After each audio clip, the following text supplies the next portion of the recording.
Sardegna orientale, zona dell'Alta Ogliastra.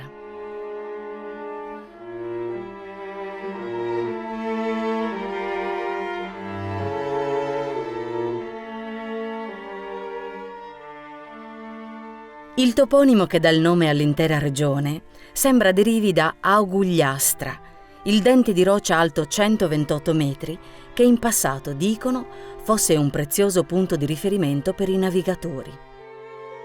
È questa la porta che ci introduce in una delle zone più affascinanti della Sardegna, un lembo di terra aspro e selvaggio che si è conservato praticamente intatto nei secoli.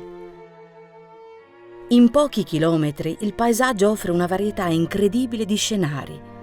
Dal mare, infatti, si accede all'entroterra montano ricoperto di boschi e pascoli.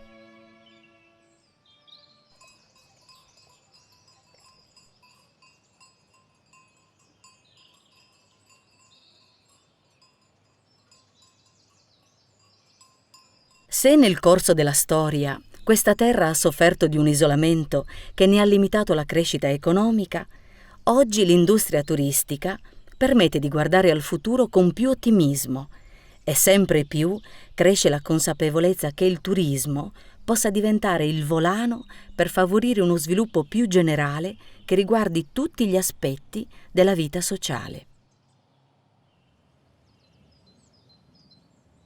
Uno sviluppo fondato sulla conservazione dei valori ancestrali che hanno sempre contraddistinto questa terra e la sua gente. Il rispetto per l'ambiente, ma anche per gli altri, che include le generazioni passate e future, la vocazione alla solidarietà e l'apertura verso il nuovo e il diverso, che col tempo sono diventate tradizione di ospitalità. Dell'Alta Ogliastra si parla solitamente per le straordinarie bellezze paesaggistiche, che ne fanno un territorio ideale per gli escursionisti e per gli amanti della natura. Ma ambiente, storia e cultura in questa regione si fondono ovunque in maniera indissolubile.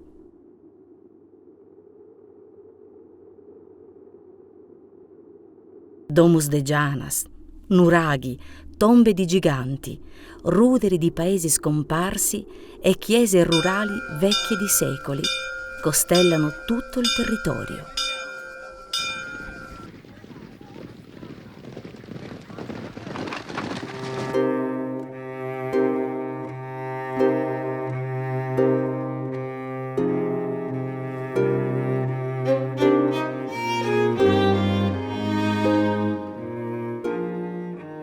Si sa poco degli antichi abitanti di questa terra, ma proprio da loro trae origine l'insieme di tradizioni, consuetudini, valori che costituiscono il tessuto socioculturale delle comunità che ancora oggi popolano questi stessi territori.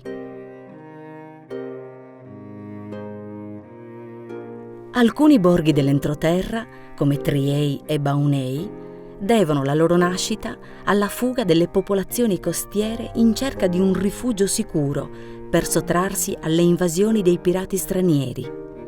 Altri, come Talana, Villagrande e Urzulei, derivano forse da insediamenti di epoca nuragica o immediatamente successiva, mentre Tortolì, Girasole e Lozzorai originano probabilmente da antichi scali fenici e punici. 8 comuni per cui oggi le risorse ambientali, archeologiche e artistiche costituiscono la grande occasione di riscatto.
c'è un filo, sottile quanto tenace, che unisce la tradizione prenuragica e nuragica con quella delle epoche successive, conducendo fino ai giorni nostri.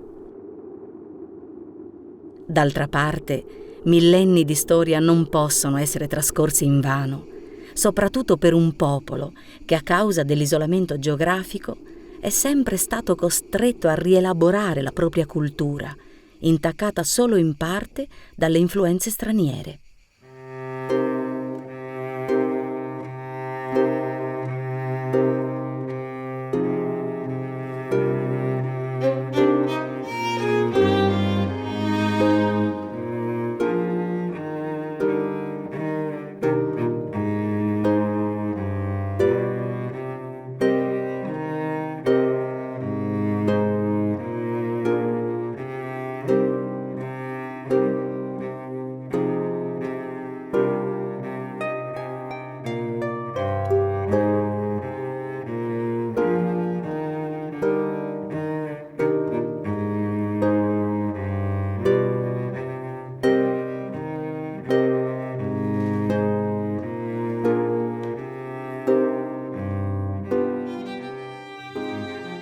Queste pietre sono la memoria del mondo antico che rivive nel presente. Esse custodiscono le radici e l'anima di questa terra. Queste vestigia remote hanno sfidato il tempo per preservare l'identità di un popolo.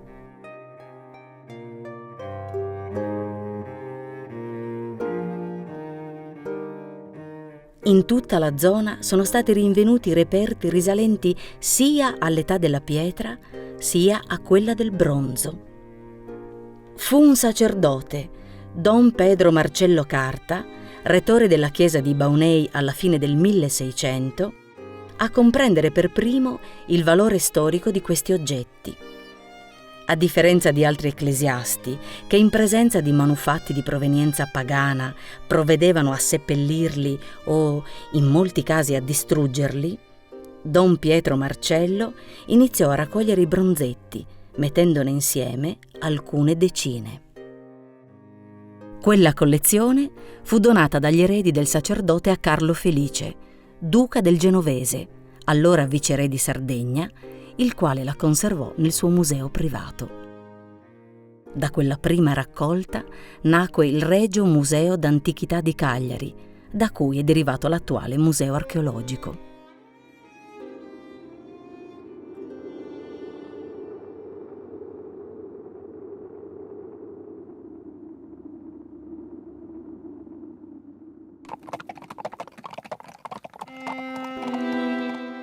Delle antiche genti che un tempo abitavano questa parte di Sardegna restano testimonianze soprattutto nei luoghi dove esse si riunivano a pregare.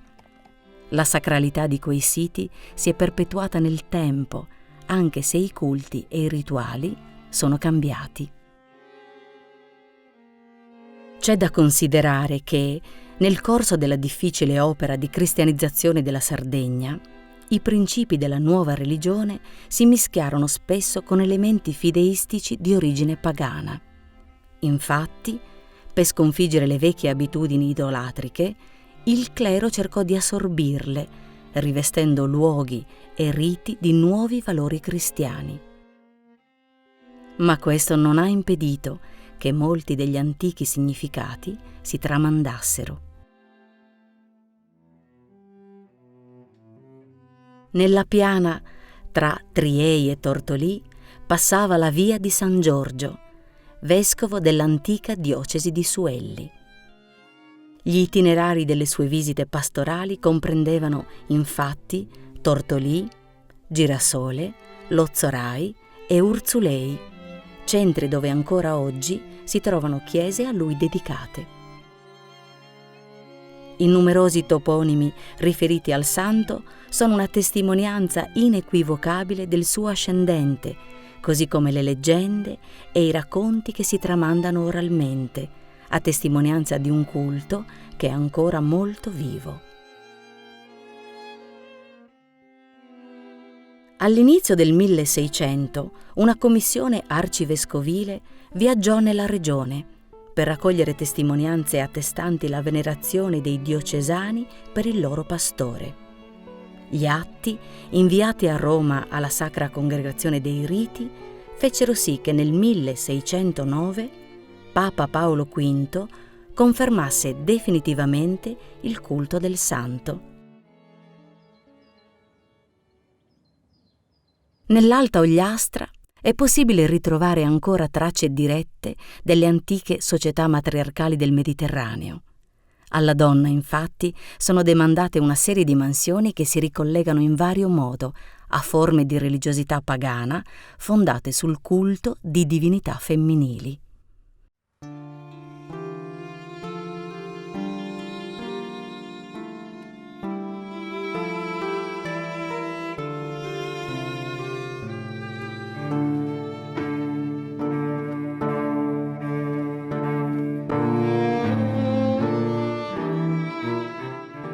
Le donne sono spesso depositarie di antiche conoscenze che riguardano la medicina tradizionale e nella favolistica popolare le divinità si sono trasformate in Janas, le creature che conoscevano il segreto della lievitazione del pane.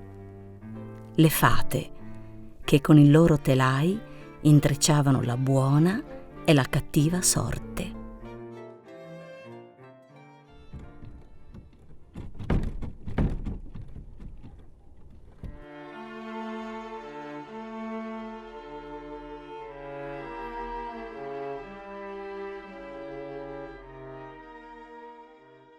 L'entroterra montano eccelle per la produzione dei formaggi e dei pregiati prosciutti, il cui primato è conteso da Villa Grande e Talana.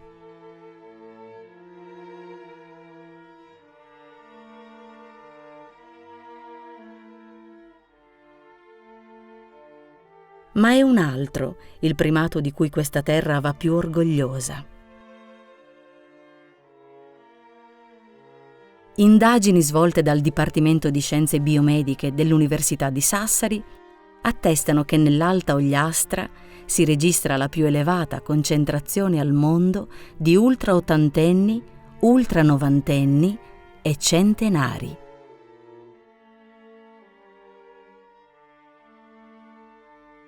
L'epicentro della longevità è Villagrande Strisaili, ma anche a Talana e Baunei si registrano dati importanti in tal senso.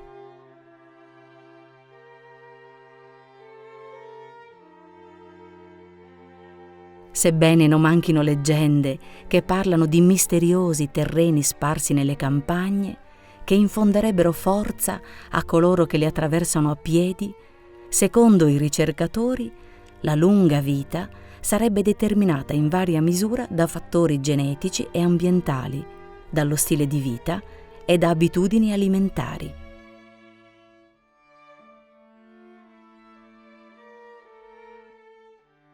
Certo appare curioso che il toponimo che dà il nome al paese di Talana derivi dal nome della divinità etrusca della giovinezza.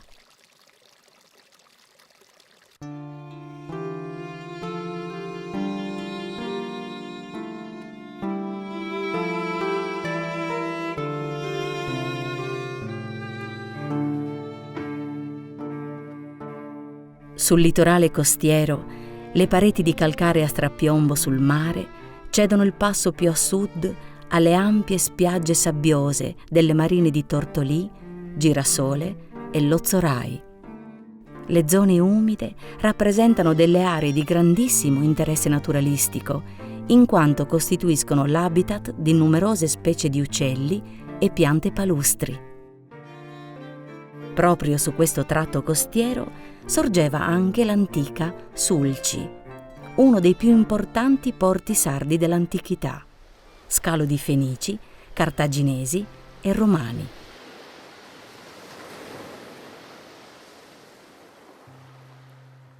Oggi lo stagno di San Giovanni, tra Girasole e Tortolì, ospita una peschiera gestita da una cooperativa nata nel 1944, che da alcuni anni è diventata la prima azienda ittioturistica della Sardegna. Qui è stato sfatato il vecchio luogo comune che voleva che i sardi della zona voltassero le spalle al mare, dato che un tempo le coste erano i luoghi dove maggiormente si annidava il pericolo della malaria.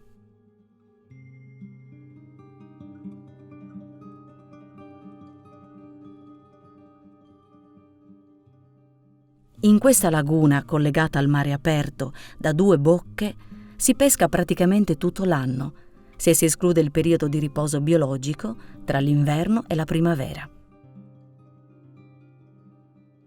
Tra agosto e settembre è il periodo dei cefali da bottarga.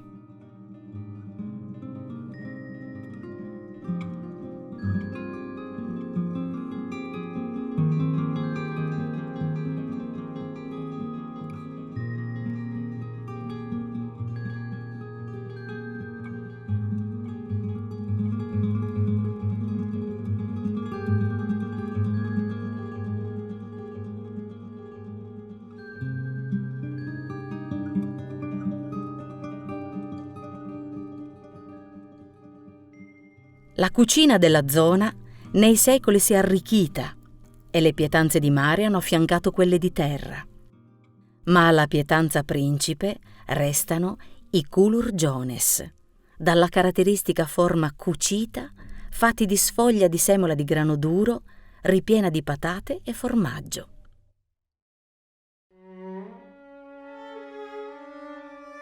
Alta Ogliastra, terra di storia, di cultura, di miti.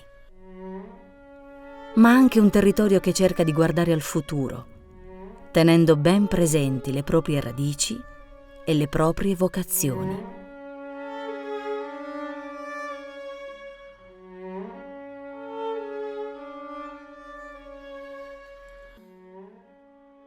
La modernità presuppone la necessità di ricordarsi chi si è e da dove si viene, perché non si può guardare avanti senza avere ben chiaro il proprio passato. La